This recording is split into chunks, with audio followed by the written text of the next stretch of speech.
With millions of people all over the world, we are sure you want to be informed with happenings in states, countries, and the world at large. At LightCast TV, will bring you details of news in entertainment, politics, human angle stories, and crime.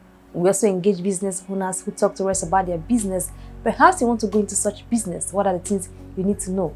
We also bring you life of party, from traditional engagement, weddings, housewarming, birthday parties, and many more.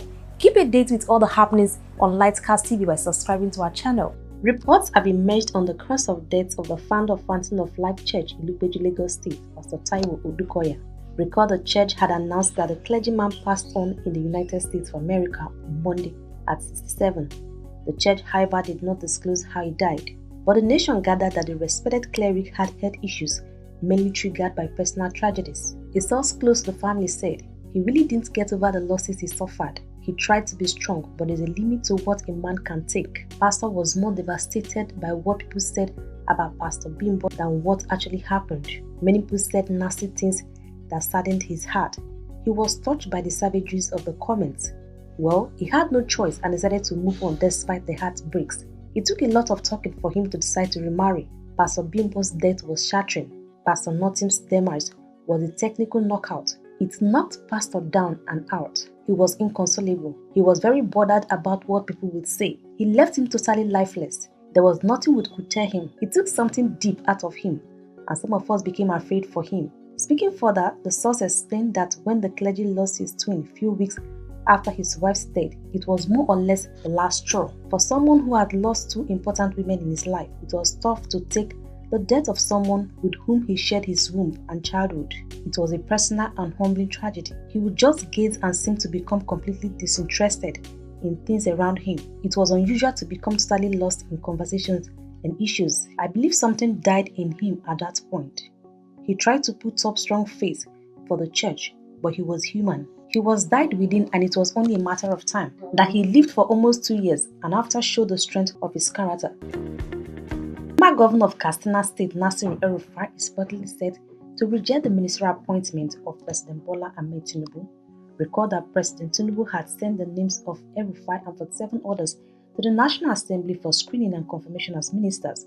However, the former Kaduna State Governor and Stella Oketiti were not cleared by the Senate due to allegations levied against them, while Umar Dalandi was not cleared because of the Supreme Court ruling banning him from holding office for 10 years. It's understood that El-Rufai and 2 other nominees would have to get security clearance before they can be called back to the Senate for confirmation. But according to the People's Gazette, El-Rufai would turn down the ministerial appointment even if his security clearance ultimately goes through the Senate's confirmation. Sources told the news platform that El-Rufai was angry by the hold on his senatorial screening and confirmation that appeared to cast a shadow on his security status as a prominent Nigerian politician. One of the sources who craved anonymity said the former Kaduna State Governor believes that the Senate would eventually receive a green light from the Office of the National Security Advisor and subsequently confirm him. The source disclosed that El-Rufai had decided to wait until his confirmation before announcing his desire to serve in Bola Tinubu's cabinet. There is nothing new about being a minister to him anymore since he had done it before, so he would turn down the position after security clearance, the source said.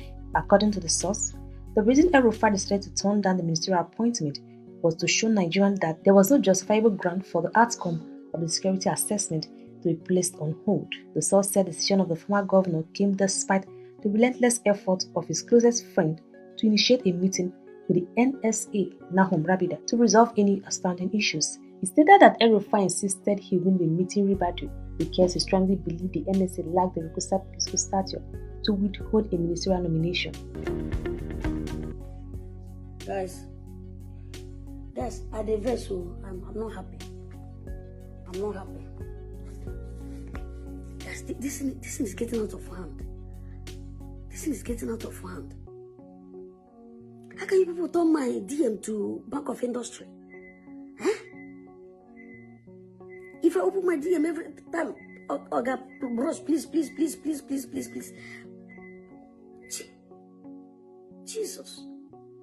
It's too much. Please. The way you guys debate this, I say, we don't get responsibility. Eh? If I start to share the money like that, guys, it will finish. Haba. Even the one that whenever I open my DM, bros, I beg. My mother is this, bros, I beg. I need 40,000, bros, I beg. Imagine somebody was begging me for, I be $35,000. That's how much in Naira.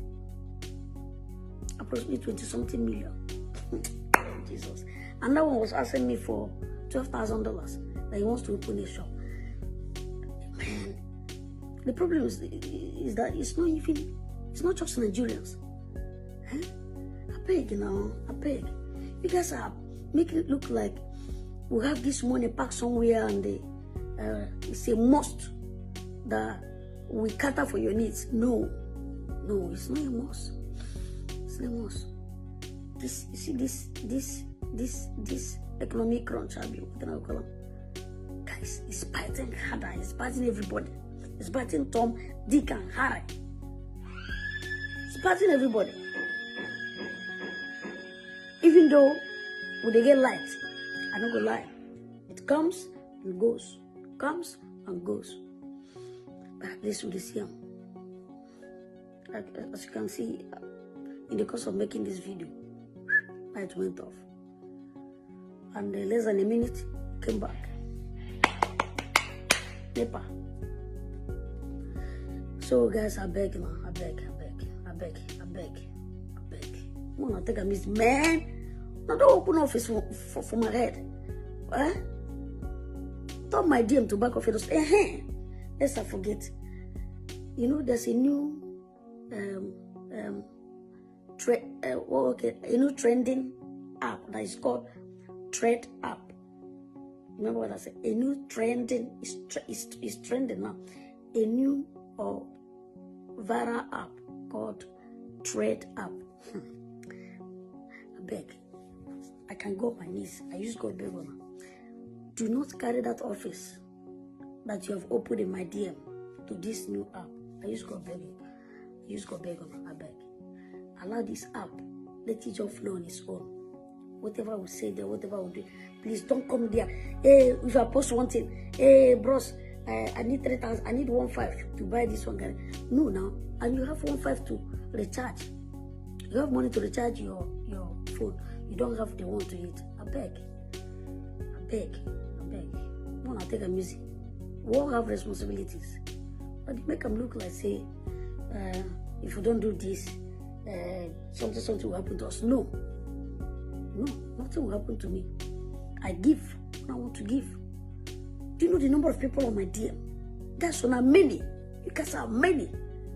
I can only, once in a while, if I have the wherewithal, I can just pick 1 or 2, 3, then send them small thing. But I beg, you wanna make this thing. Even you guys even extended it to my emails. I don't know where they found my email. If I open my email, bros, I beg. Me say they beg on my people, I beg. I'm gonna take a music. I beg. I'm gonna take a music. I beg. I love you guys. At the verse. Yeah, bye bye. See you later.